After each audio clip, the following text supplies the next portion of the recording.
22 अप्रैल 2025 को टूरिस्टों की पसंदीदा जगह खूबसूरत बैसारण वैली एक भयानक मंजर में बदल गई।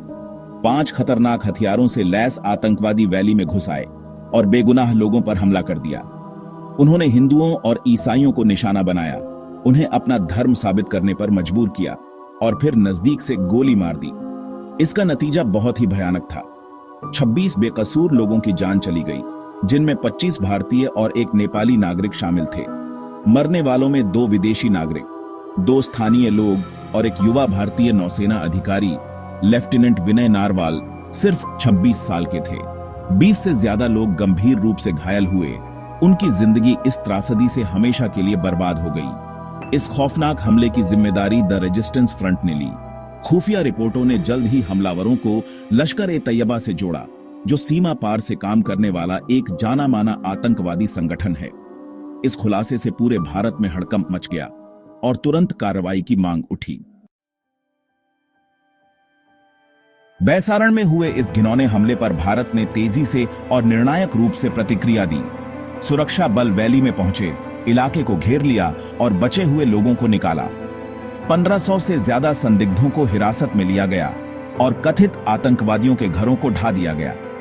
प्रधानमंत्री मोदी ने अपना सऊदी अरब का दौरा छोटा करके भारी मन से राष्ट्र को संबोधित किया और अपराधियों को सजा दिलाने का वादा किया। गृह मंत्री अमित शाह ने कड़ी कार्रवाई का वादा किया, जो देश के गुस्से को दर्शाता था। राष्ट्रपति मुर्मू, रक्षा मंत्री सिंह और जम्मू कश्मीर के नेताओं ने भी इस हमले की निंदा की। उनकी आवाजें दुख और गुस्से से भर गईं। भारत ने बिना देर किए पाकिस्तान पर उंगली उठाई। डिजिटल सबूतों के आधार पर जो आतंकवादियों के संचार को मुजफ्फराबाद और कराची के सुरक्षित ठिकानों से जोड़ते थे, भारत ने पाकिस्तान पर हमलावरों को पनाह देने और उनका समर्थन करने का आरोप लगाया। भारत की प्रतिक्रिया तेज और बहुआयामी थी। भारत ने पाकिस्तान के खिलाफ कई राजनयिक और आर्थिक कदम उठाए। सिंधु जल संधि, जो सहयोग का प्रतीक थी, उसे निलंबित कर दिया गया। पाकिस्तानी राजनयिकों को निकाल दिया गया, वीजा रद्द कर दिए गए और पाकिस्तानी संस्थाओं को भारतीय हवाई क्षेत्र और बंदरगाहों से प्रतिबंधित कर दिया गया। 7 मई 2025 को भारत ने ऑपरेशन सिंदूर शुरू किया। भारतीय वायुसेना के जेट विमानों ने पाकिस्तान अधिकृत कश्मीर में आतंकवादी शिविरों पर सटीक हवाई हमले किए। मुख्य निशाना जैश-ए-मोहम्मद का एक शीर्ष कमांडर अब्दुल रऊफ अजहर था, जिसे एक साहसिक ऑपरेशन में मार गिराया गया।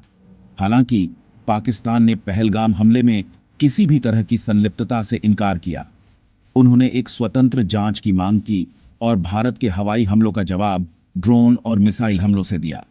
टिट फॉर टैट के इस खतरनाक खेल ने दोनों परमाणु संपन्न पड़ोसियों को युद्ध के कगार पर ला खड़ा किया। भारत और पाकिस्तान के बीच स्थिति एक तनावपूर्ण सैन्य गतिरोध में बदल गई। दोनों पक्षों ने नियंत्रण रेखा पर सैनिकों और तोपखाने तैनात कर दिए, जिसके परिणाम स्वरूप हताहत हुए और बड़े पैमाने पर लोगों को निकाला गया। दुनिया सांस रोककर देख रही थी, एक पूर्ण युद्ध की आशंका से।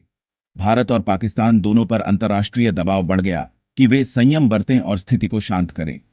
संयुक्त राष्ट्र, संयुक्त राज्य अमेरिका और दुनिया की अन्य शक्तियों ने बातचीत और संकट के शांतिपूर्ण समाधान का आह्वान किया। 2008 के मुंबई हमलों के बाद से भारतीय धरती पर हुआ पहलगाम हमला सबसे घातक था, जिसने एक गहरी छाप छोड़ी।